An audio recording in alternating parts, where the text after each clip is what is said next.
Muy buenas tardes. Vamos a desarrollar la temática referente a cuidado de enfermería a las gestantes con infecciones del tracto urinario. Bueno, las infecciones urinarias en el embarazo abarcan un espectro amplio. Esta va desde la bacteriuria sintomática hasta la cistitis aguda. Y en sus estadios más crónicos puede llegar a una pielonefritis. Y ahí estaremos hablando de una infección del tracto urinario alta. Básicamente en la gestación, estas infecciones, estas patologías, tienen relevar importancia porque tienen riesgo de progresar, ser muy recurrentes y pueden traer complicaciones materno-fetales. ¿Por qué son tan importantes durante la gestación? Porque una infección urinaria me puede desencadenar un aborto, una amenaza de parto pretérmino y recordemos que las gestantes, por su sistema inmune deprimido y también por todos esos cambios estructurales y morfológicos y fisiológicos, tienen más o son más propensas a este tipo de infecciones. Por eso es importante ser muy cuidadosos a la hora de hacerles las valoraciones durante el control prenatal. Es importante resaltar que durante el embarazo los riñones aumentan su tamaño y es precisamente porque la dilatación aumenta el flujo sanguíneo. Además de esto se presenta dilatación del sistema colector, los cuales están conformados por los cálices, la pelvis y los uréteres, y también hay estasis de orina y reflujo vesicouretal. Estos cambios se demuestran desde el primer trimestre de la gestación y se dan precisamente por los efectos hormonales, especialmente al influjo de la progesterona sobre el músculo liso.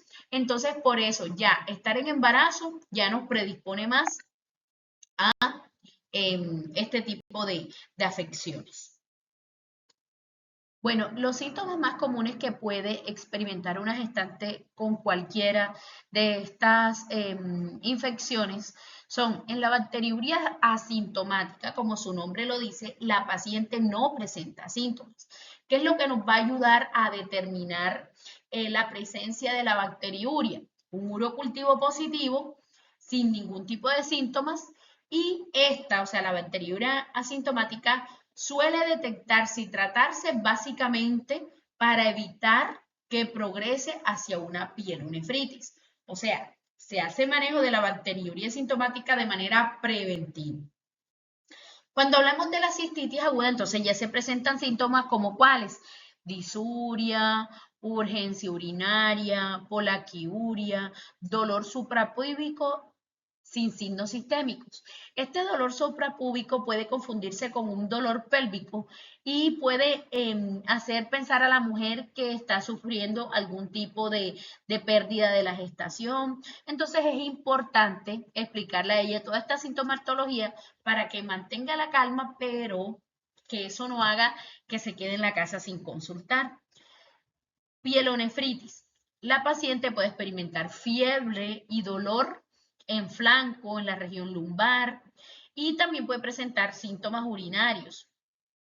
También en este caso de la pielonefritis, los pacientes, como ya es una complicación de la bacteriuria sintomática, puede requerir hospitalización y en la mayoría de los casos, por no decirlo que todos, antibiótico parenteral inicial. Pero entonces, para poder prevenir, debemos conocer cuáles son los factores que la causan o su etiología.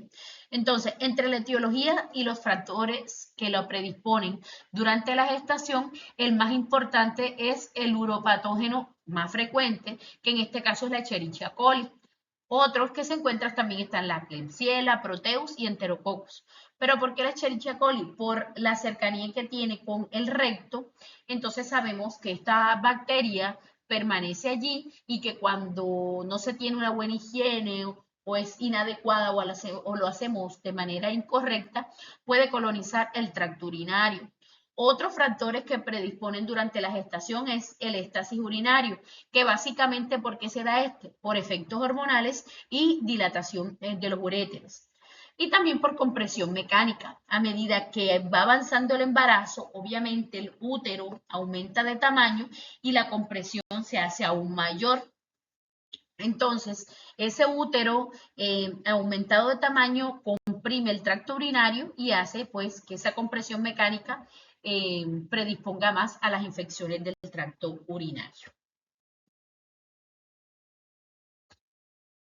Bueno, cuando hablamos del tamizaje, se recomienda que se recolecte la muestra de la mitad del chorro en la primera orina de la mañana. No se recomienda realizar esto con punción suprapúbica ni utilización de sondas evacuantes. En situaciones excepcionales se puede obtener la muestra con una sonda Foley y se deja instalada y abierta. ¿En qué caso se puede hacer? En preeclampsia severa, en SIRS o síndrome de respuesta inflamatoria sistémica.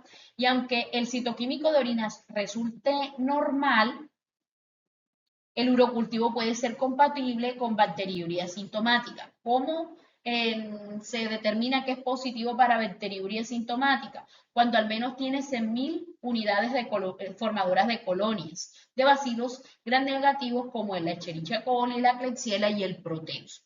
Es importante que ese urocultivo se haga al inicio del control prenatal. Cuando hablamos de que es al inicio, la resolución 3280 nos habla que debe ser antes de las 10 semanas de gestación. Es muy poco común encontrar mujeres que ingresen tempranamente al control, ¿cierto? ¿Por qué? Porque no hay como una cultura de planificación del embarazo. Y muchas mujeres se dan cuenta ya cuando están llegando al tercer trimestre de embarazo, y más si no se presentan cambios físicos durante la gestación. Entonces, el momento ideal es ese. ¿Qué dice la literatura? Antes de las 16 semanas de gestación, porque recordemos que en el primer trimestre es donde se presentan aquella formación de órganos fetales y que si no se tiene un adecuado control de esa gestación, una infección no puede desencadenar un aborto. Entonces, hay que repetir el tamizaje. Si el cultivo inicial es negativo, la literatura no recomienda repetir el tamizaje.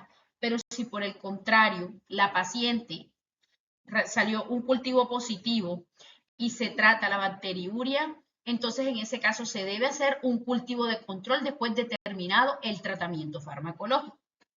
Es importante que para hacer un diagnóstico oportuno y enfocarse de manera práctica, hay que tener en cuenta la sospecha clínica y las pruebas que se le hacen a la paciente. Entonces, ¿cuándo sospechamos clínica para cistitis o pielonefritis? En el caso de la cistitis, la paciente puede manifestar disuria, urgencia urinaria, polaquiuria, dolor suprapúbico, hematuria leve, y esta se manifiesta sin fiebre. Recordemos que la cistitis, si bien es una inflamación, no hay fiebre y la paciente puede experimentar hematuria leve. Entonces, de hecho, puede confundir que está perdiendo líquido por vagina, pero básicamente es sangre en la orina. En el caso de la pielonefritis, entonces experimenta fiebre, escalofríos, dolor lumbar, dolor en flanco, náuseas, vómito y malestar general. ¿Qué pruebas son recomendables? Entonces, urocultivo con antibiograma, que en este caso esa sería la base para que confirmemos el diagnóstico y se ajuste el tratamiento. Este urocultivo con antibiograma es especialmente relevante en el embarazo. ¿Por qué? Porque si bien a una persona de población general, o sea, una mujer que no esté en estado de embarazo, se le pueden prescribir diferentes tipos de antibióticos, en el caso de la gestante debemos ser muy cuidadosos. ¿Por qué? Porque hay antibióticos que según el trimestre de embarazo pueden causar teratogénesis o alguna complicación en el feto. Entonces, importante en el caso de las gestantes el urocultivo con antibiograma para determinar qué medicamento es seguro o no. E individualizar pues el tratamiento. El uroanálisis puede apoyar ¿con qué? Con mirar si hay presencia de nitritos, leucocitosis, pero ojo, esto no va a reemplazar el urocultivo en las gestantes. Y en el caso de que haya sospecha de pielonefritis o criterios de gravedad, entonces hay que complementar con hemograma, función renal y valoración de sepsis según protocolo. y considerar hemocultivos si hay inestabilidad o sepsis. Bueno, es importante dentro del manejo farmacológico tener en cuenta algo. Si bien nosotros como enfermeros no prescribimos los medicamentos, sí debemos conocer qué medicamentos se pueden administrar durante la gestación. Entonces, aquí no vamos a hablar específicamente de qué grupo de medicamentos se pueden aplicar, porque eso lo van a ver de manera como estudio independiente. La recomendación es que no los saturemos con videos muy largos para que ustedes puedan escuchar un poco acerca de la clase y complementar con alguna bibliografía. Entonces, en el caso de bacteriuria sintomática, importante tener en cuenta que el tratamiento debe durar entre 4 y 7 días, pero los esquemas de tratamiento son de 7 días en adelante, menos de 7 días no. Entonces, hay que elegir el antibiótico según el antibiograma y seguridad en el embarazo, como les he venido mencionando durante la presentación. La práctica frecuente o lo que se hace comúnmente es realizar un urocultivo de control. ¿Cuándo se hace un urocultivo de control? Cuando se finaliza el tratamiento. Es un caso de bacteriuria sintomática que se presente durante la gestación. Esto si hay riesgo de recurrencia o historia previa. Por eso es fundamental una buena anamnesis y una buena historia clínica. La historia clínica nos va a aportar bastante información respecto a si esa paciente antes de la gestación ha presentado infecciones urinarias. Hay personas que tienen problemas estructurales del nacimiento. De pronto tienen un solo uréter o tienen un solo riñón o tienen de pronto un problema que hay reflujo de orina, en fin, esas personas son más predisponentes a las infecciones del tracto urinario. Entonces hay que prestar importante atención a ellas y dejarlo consignado en la historia clínica y una buena anamnesis. O si ya ha estado en embarazo, si nos manifiesta que los embarazos anteriores ha presentado infecciones urinarias a repetición, obviamente lo más probable es que para esta gestación también las presente. Entonces hay que estar muy atentos a lo que nos diga la paciente. En la cistitis aguda puede suceder que algunas pacientes consultan al servicio de urgencias por presentar disuria, urgencia, algunas experimentan tenesmo vesical y a veces hematuria, o puede que no lo relaten durante la anamnesis en el control prenatal. En este caso debemos estar muy atentos y tener en cuenta que ese inicio de ese antibiótico tenemos que hacerlo dirigido por la historia clínica, si la paciente ha tenido alergia a algún medicamento o susceptibilidad, ¿ya? Y ajustar cuando el antibiograma llegue, o sea, con los resultados del antibiograma podemos ajustar el tratamiento y cambiar el antibiótico. En el caso de la pielonefritis, entonces es importante tener en cuenta que las pacientes que presentan hematuria o cistitis aguda tienen riesgo de pielonefritis aguda ascendente o hematógena y esto le va a desencadenar un parto pretérmino. En este caso se debe prescribir tratamiento por 7 días y solicitar un urocultivo de control. Generalmente estas pacientes requieren hospitalización, hidratación, control de fiebre y dolor. Recordemos, una fiebre, un dolor me puede desencadenar una ruptura prematura de membranas, contracciones uterinas antes de tiempo, debe estar bien hidratada. Recordemos que cuando hay fiebre se produce deshidratación y la deshidratación me puede llevar a que esa pacientica disminuya el índice de líquido amniótico.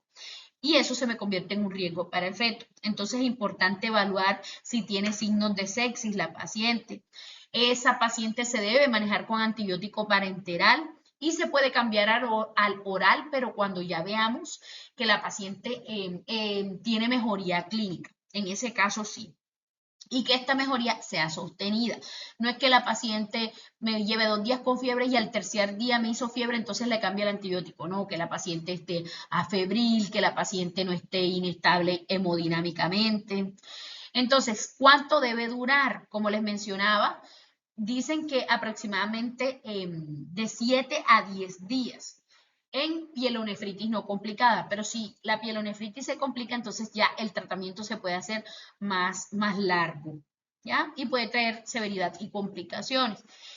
Selección antibiótica. ¿De qué va a depender qué antibiótico se va a utilizar? De la resistencia, si hay resistencia al tratamiento, y la gravedad y los antecedentes que tenga la paciente. Por eso es importante el urocultivo con antibiograma. Es clave que la paciente conozca los signos de alarma por los que debe consultar. Entonces, cuando nosotros tenemos la oportunidad para educar a esa mujer y para explicarle esos signos de alarma, y no solamente los de una infección urinaria, sino los de un trastorno hipertensivo, los de una ruptura prematura de membranas, los de una amenaza de parto pretérmino, básicamente es en el control prenatal. Por eso no podemos dejar a un lado la parte de la educación. A veces simplemente nos limitamos a tomar la altura uterina, a mirar las maniobras de Leopold, a tomarle la presión a la paciente, pero esa parte de la educación la estamos olvidando. Bueno, entonces podemos decir, bueno, pero es muy poquito el tiempo que utilizamos en el control prenatal, pero recuerden que también hay un curso para la maternidad y la paternidad.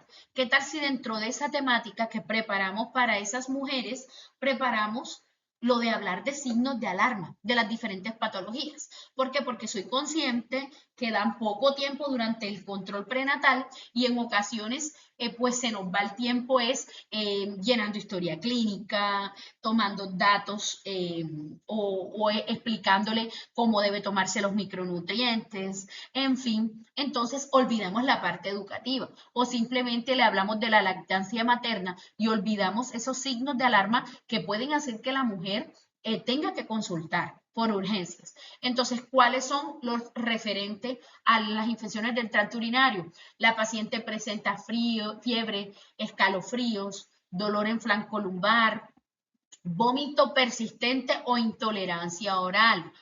Si la paciente presenta hipotensión, recuerden que usted no le va a preguntar, mire, y usted tiene, pues, si tiene hipotensión, consulte, porque la mujer le va a decir, bueno, yo sé que hipotensión es la presión bajita, pero ¿cómo sé yo cuáles son los signos de cuando tenga la presión bajita?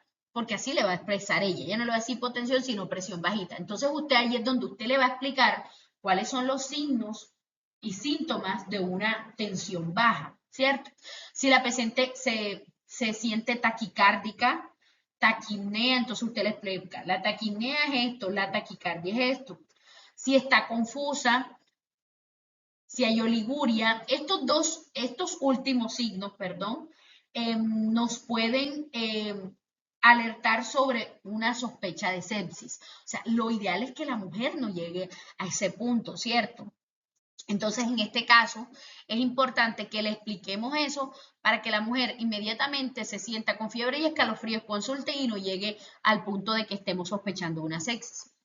En el caso también de la parte obstétrica, preguntarle si tiene contracciones, si siente dolor en el abdomen, si siente como si el abdomen se le pusiera en tabla, ¿cierto? Si presenta sangrado vaginal o pérdida de algún líquido. Y ojo, muy importante, hay mujeres que después de aproximadamente las 18 semanas comienzan a percibir movimientos fetales.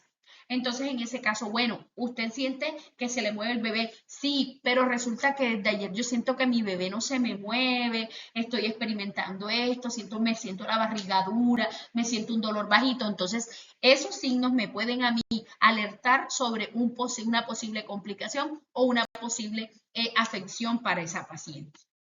Bueno, pero ¿cuál es el rol de enfermería? ¿Cuáles son los cuidados? ¿Cuáles, por decirlo así, nuestras actividades durante la hospitalización de esta paciente o durante la atención de esta gestante en nuestra institución de salud o cuando nosotros la tengamos bajo nuestro cuidado? Entonces, importante, la valoración y la monitorización. Signos vitales seriados. Cuando hablamos de una paciente con infección, ojo, no es que le voy a tomar la tensión arterial y los signos vitales, sobre todo la temperatura, cada 4 horas, porque ese es un error muy común que cometen. Vienen y colocan en el Cardex signos vitales cada 4 horas. O sea, ¿será que una paciente que yo tengo con una infección, una paciente que está febril, un cuidado oportuno sea tomarle cada 4 horas los signos vitales? No, lo debemos hacer cada hora, ¿ok? Escala del dolor. Importante el manejo del dolor. ¿Por qué? Porque recuerden que el dolor me puede desencadenar un parto pretérmino o una ruptura de membranas. Que la paciente esté hidratada, sus líquidos, en unas vías de grueso calibre. No sabemos si esa paciente se nos puede complicar y es más difícil cogerles la vena, por decirlo así, o canalizarlas. Evaluación obstétrica. Cuando hablamos de la evaluación obstétrica, entonces hacemos énfasis en la dinámica uterina y el bienestar fetal. ¿Qué es la dinámica uterina? Básicamente son las contracciones, la frecuencia, la duración de las contracciones, la intensidad. O sea, una paciente antes de su trabajo de parto no debería tener actividad uterina, no debería tener dinámica uterina. ¿Por qué? Porque eso puede hacer que se me desencadene un parto antes de tiempo. ¿Y el bienestar fetal cómo lo evaluamos? Mediante las pruebas de bienestar fetal como monitoreos, perfil biofísico, ¿cierto? Y importante, tomar la frecuencia cardíaca fetal. Esa es una manera de nosotros controlar el bienestar fetal sin necesidad de tomar otras pruebas que necesitan ser ordenadas por el médico. Seguridad en la toma de muestras. Importante, la educación a la paciente. No se nos puede olvidar la técnica correcta de chorro medio cuando se va a recolectar la orina. Registrar antibióticos previos y alergias. Administración segura del medicamento. No se nos puede, miren, no podemos desligar. Ustedes están en 5º semestre, pero recuerden que enfermería es progresiva. No pueden olvidar lo que aprendieron en 3er semestre. La técnica correcta de administración, cuáles son los correctos. Verificamos alergias, la dosis, el intervalo ordenado. A esa mujer hay que, si es un tratamiento ambulatorio en su casa, explicarle, mamita, usted se va a tomar el medicamento cada 8 horas, no es que, ay, se me olvidó, entonces me tomo una pastilla hoy solamente. Ojo con eso, ¿por qué? Porque el tratamiento no va a ser efectivo, entonces puede que termine en una pielonefritis. La función renal cuando apliquen esto en casos de pielonefritis o itus complicadas. Vigilar efectos adversos y la adherencia. Y educar sobre completar el esquema y no automedicarse. Importante, si ella siente sintomatología, entonces no es que a mí me dijeron que me tomara una citromicina o es que me tomara una nitrofurantoína, que eso me quita enseguida el mal de orina, porque así lo dice. Entonces no, ningún mal de orina. Hay que explicarle cómo se debe hacer adecuadamente el diagnóstico. Educación a la gestante, vuelve muy importancia, mamá, toma bastante agua. Recuerda que el líquido amniótico se compone de agua y debes tú mantenerte hidratadita. Que miccione con frecuencia, que no se aguante las ganas de orinar. Si en nosotros, población general, que no estamos en embarazo, no es recomendable aguantarnos las ganas de orinar, en la gestante mucho menos. La higiene de adelante hacia atrás, explicarle las señales de alarma para que ella consulte. Importante que vaya a su control prenatal periódicamente y que no se le olvide el urocultivo de seguimiento, si está indicado obviamente, porque terminan tratamiento y no vuelven a consultar. Y la continuidad del cuidado, entonces asegurarse que le evalúen el antibiograma y el médico le ajuste el medicamento según corresponda. Y hacer un control clínico y cultivo de control cuando lo ordene el protocolo. Esto en caso de que el primer urocultivo haya salido positivo y le hayan hecho manejo a la paciente. Bueno, muchachos, muchas gracias. Les comento algo. Esta es una temática que es amplia.